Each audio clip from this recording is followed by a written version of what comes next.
This video is sponsored by CrowdWiz, the easier and more secure way to invest in cryptocurrency.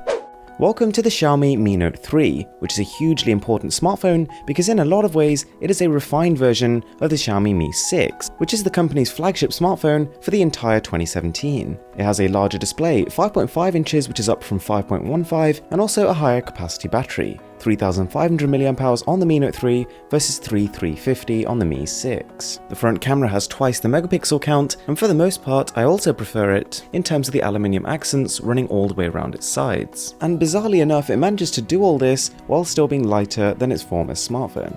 Now, aside from that aluminium trim, the entire phone is covered top to toe in glass. And this construction makes it feel no less premium than some of the very best phones out there, for example the Note 8.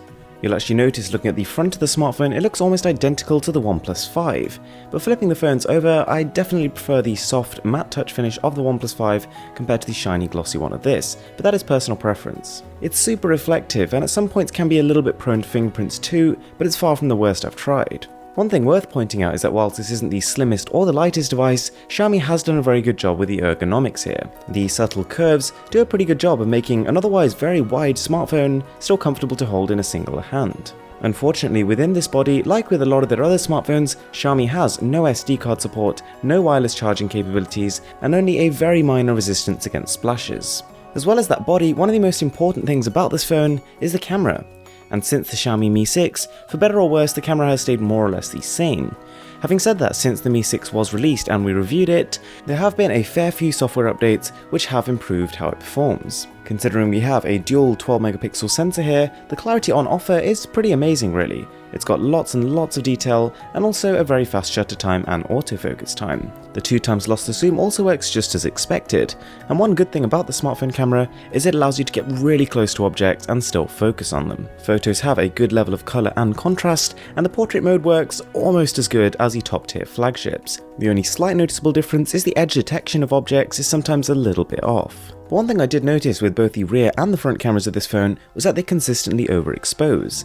The fact that it does this on both the rear dual cameras and the front camera probably implies that this is done on purpose. The idea is that by increasing the exposure manually, what you do is hide imperfections on people's skin. Having said that, even though the 16 megapixel front camera is very detailed, the fact that it's so overexposed often makes it seem like it isn't. The battery life has been every bit as good as I thought it was going to be. The combination of a high capacity as well as super efficient up-to-date components means I was getting about 2 days of usage if I was conservative. On a more moderate level of usage, it's more like 1.5 days, which is still quite a bit above average. Because this is the Chinese version of the smartphone, we're running MIUI 8 combined with Android 7.1.1, which isn't the most up-to-date package, but is still one of the best MIUI experiences I've had. As you probably know, this is a launcher packed to the brim with customization features. Everywhere you turn there's a new wallpaper, a new theme, a new animation, and whilst a lot of people don't like its childish take on aesthetics, you can't deny that it's a very fast and snappy launcher. Worth bearing in mind if you're going to buy the Chinese version, you will have to deal with a few Chinese applications, and you will also have to sideload the Play Store. Not at all deal breakers, but nonetheless still a little bit irritating. Now unfortunately, whilst the display has certainly increased in size, the same can't really be said for its quality. The resolution has stayed exactly the same, and in the process of making it larger, the screen has lost a little bit of its vibrancy. It's not quite as high in terms of colour and contrast, and also doesn't reach quite the same level of brightness. It's not a terrible display and is actually definitely a step above the budget Redmi line of smartphones, but it really pales in comparison to a lot of the competing AMOLED panels, for example. Under the hood, it's a capable smartphone. We've got Qualcomm's latest Snapdragon 660 paired with 6GB of RAM, and whilst the 660 is not on the same level as the Snapdragon 835 in terms of raw benchmarking performance, when you're flicking between applications it's really tough to tell the difference. 6GB of RAM is ample for multitasking, and gaming too is pretty much a breeze. With the 660, Qualcomm did note that they brought performance much more on par with the 800 series of chips, and you can definitely tell that's the case here. However, if all you're after is pure peak performance, then according to the benchmarks at least, the Mi 6 is about 1.5 times as capable, and that's a difference that can't be ignored. On top of that, I did actually find quite a few issues with various different applications where, without even opening, they would just instantly close again. Now hopefully that's because it's just a new chipset and they will be ironed out, but we can't say for sure.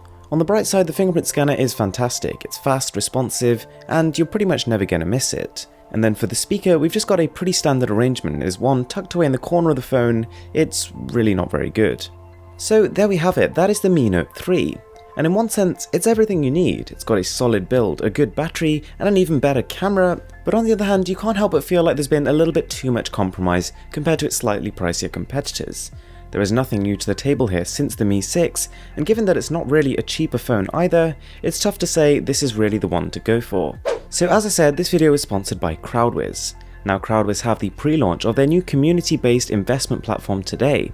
Based on the concept of crowd wisdom, they're democratizing the investment process, which in other words means they use the collective opinion of a community to make investments in cryptocurrencies a little bit easier and safer. So because it's based on the opinion of the crowd, it lowers the investment risks, and it's very safe and secure because it's based off the Ethereum blockchain.